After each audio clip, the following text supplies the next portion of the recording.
This is a rundown of what Markowitz Theory is for Finance 430. This is going to be a little bit of a longer video because there's a lot to it, but I believe this upcoming week we are going to be asked on the test to give a full discussion, so this is what we're going to need to know. First off, what is the objective of Markowitz Theory? The objective is to maximize portfolio returns for a given level of risk by diversifying assets to achieve the most efficient risk-return balance. What does that actually mean? The goal of the theory is to pick the perfect allocations so that you can get the most amount of return for the perfect amount of risk. I don't want to say least amount of risk because that is a little misleading because you could take no risk and get no return, but it's about getting that balance through diversification. There are 9 assumptions that we need to know, and I've broken them down into groups of 4 assumptions, 3 assumptions, and 2 assumptions. Hopefully this will help us remember. Let's start with the 4 assumptions that all start with A's. This is how I'm remembering it.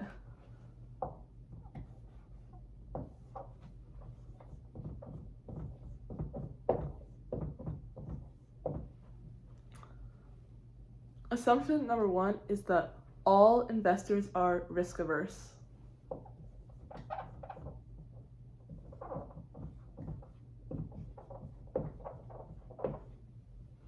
What this means is that an investor is not going to take on more risk than needed to get the same amount of return. The second assumption is that all investors are rational, and they also all have homogeneous expectations about risk and return, which means their expectations are the same. And this, of course, in real life is not true. It's actually one of the shortcomings of Markowitz theory, but it's just too many variables if we don't assume this.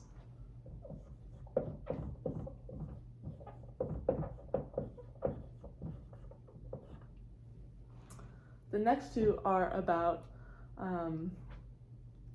the assets or the allocations in the theory. So this one is that all allocations are risky. It's impossible to pick an allocation where there's no risk. Risk is always a positive number because you can't have negative risk if you're investing.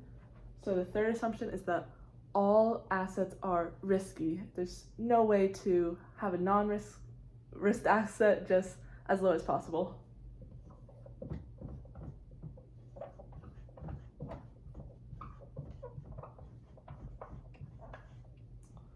And our 4th assumption is that all assets are priced correctly. Now, in real life, this is not true, and this is shortcoming number 2 of Markowitz theory, which is that assets actually aren't all priced correctly. We're not having a perfectly free market because like transaction costs, taxes, inflation, little things throw it off, so it's not exactly perfect. But for the theory, we assume that it is perfect or priced correctly.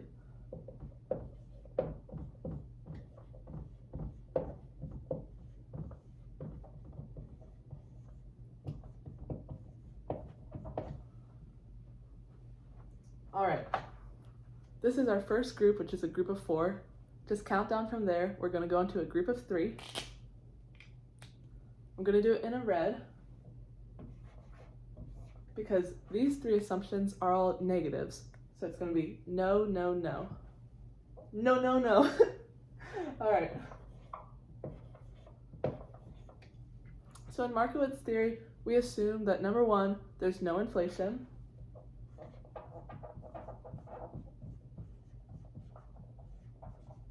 Number 2, there's no taxes or fees.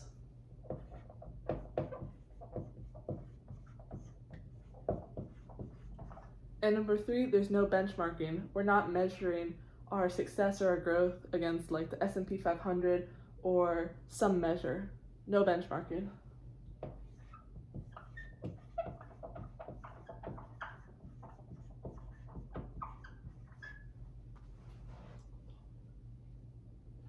All right, 2 more. So we're counting down 4, 3, 2, and that'll give us the 9 assumptions. These next two are probably the hardest to remember because they start with different letters and they're not, you just kind of have to go over them, and they're also logical, so if we're asked true or false or multiple choice, I think it'll be pretty easy to get. Alright, so the 8th assumption is that all assets are perfectly divisible. And so what this means is that if you want to, for this theory, construct a portfolio where you have maybe $50 in Apple stock, let's just say Apple stock is $100 and they don't offer like a B-class stock, or you can't cut it in half in real life. This theory says you can take whatever portion you want of any kind of allocation.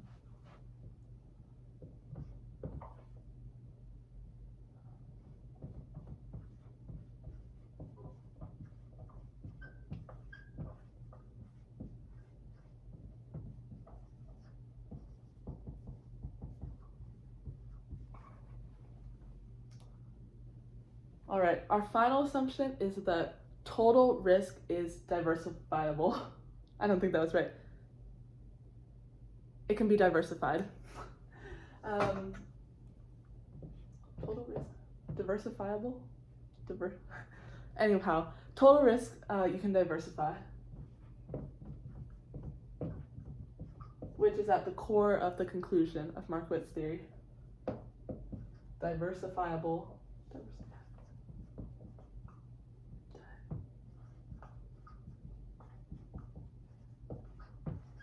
All right, these are the 9 assumptions we're going to need to know. And after we go over the assumptions, we're going to be asked to do some work with the formulas. So I'll erase this for now.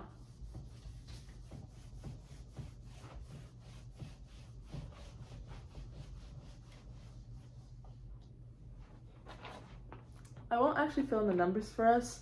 It's pretty self-explanatory. I'll just kind of go over the formulas and what they mean, and then all you really have to do is plug it in. So the first thing we're going to be given is a matrix. We're going to, it's going to look something like this, a 2 by 2.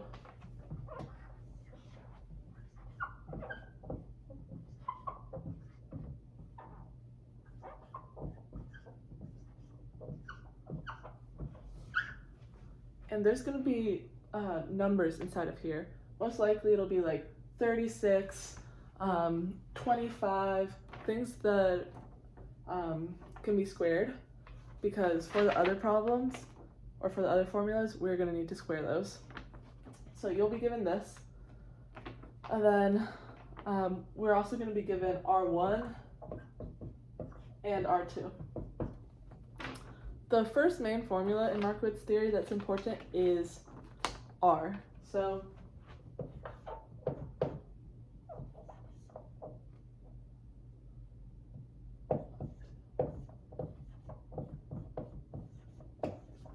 So what you would do for this is plug in the bottom left, and then you might be thinking, I don't see a sigma 1. All you have to do is square root this, and then square root this, and then multiply them together. So we do have a sigma 1 and a sigma 2. It just needs to be square rooted. Another thing that's important to note about this formula is that the closer to R we get, and R is correlation coefficient, which measures how 2 assets or multiple assets move with each other. So the closer to 1 we get, the less diverse the assets are. If R equals 1, the assets are identical, so we don't need to get them both because it wouldn't diversify the portfolio. But the lower down, if R is less than 1 and gets closer and closer to 0, then you should probably get those to diversify your portfolio, which is the entire thing that Markowitz says. It's all about diversification. So this is a really important formula. The next formula that we're going to need to know is W1 and W2. W1 and W2 stand for the weight that 2 assets are going to hold. And so you have this formula, but how do we know how to weight it in the allocations? Well, Pretty simple. All you have to do for W1 is this.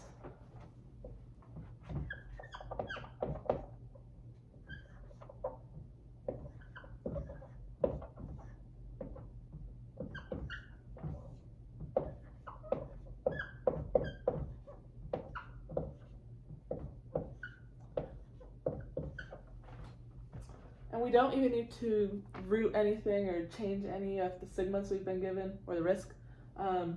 We can just plug it right in, and then to find W2, just subtract W1 from 1.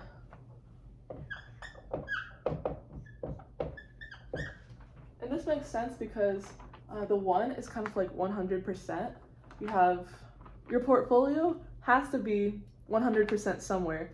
Obviously, or preferably not in one place, not all the eggs in one basket. But if you only have, for this model, 2 investments and the weight of one is like 40%, of course, all you have to do to find the weight of the other is subtract 0.4 from 1. So that would give you 60% for weight 2. All right, we're moving fast. The next thing we're going to be asked for is to do a graph. Let me get it on my phone.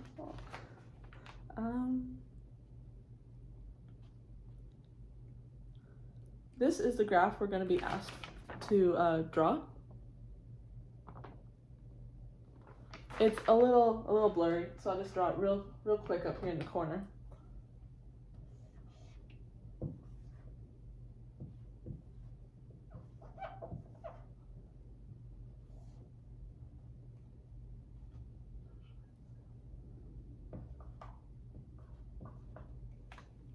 All right, on the x-axis, we have the risk of our portfolio, and on the y-axis, we have the return of the portfolio. And it's just super simple. It kind of looks like our efficient frontier. All you have to do is draw that graph that kind of shows, like, if we're taking on more risk, then in theory, we should get more return. All right, next thing we're going to do is actually calculate that return, which is awesome. How you do that, it really makes logical sense, which I like. All you have to do is multiply the weight of asset 1 by the return for asset 1, and then the weight of asset 2 for the return of asset 2. And that will give you the overall return of a portfolio. And this is cool. I love these formulas because you can just keep adding on to them, and it's logical. Like if you had 3, all you'd have to do is add weight of the third allocation times the weight of the return. So we're going to be given the first 2 returns. I guess these should probably be capital R's, but we're given lowercase ones. So I'll just do it how it is. Here's our rate of return formula.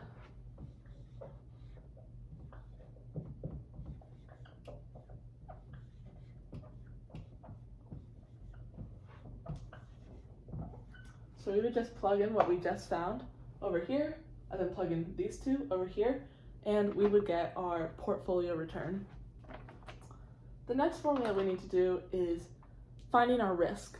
So we draw the graph, and then we find the y-axis and then the x-axis. All right, this is a new one. I'm so excited. Got new expo markers. Anyhow, let us maybe erase some of this because this is the longest and most difficult formula, but it's a pretty cool one.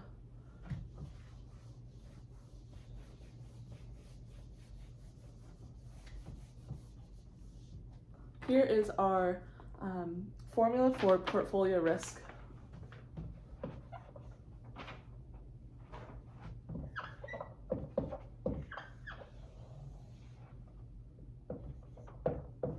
So the weight of our first asset squared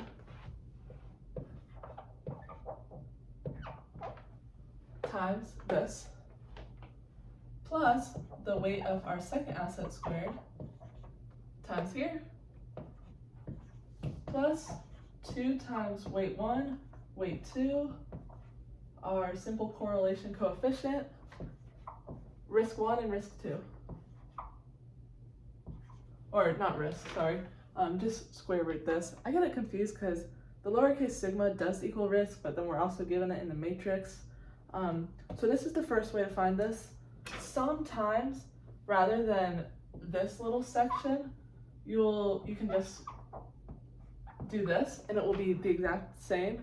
But for whatever reason, if you don't have one or the other, or you want to check it, either one works. They're interchangeable. Oh, it's getting dark.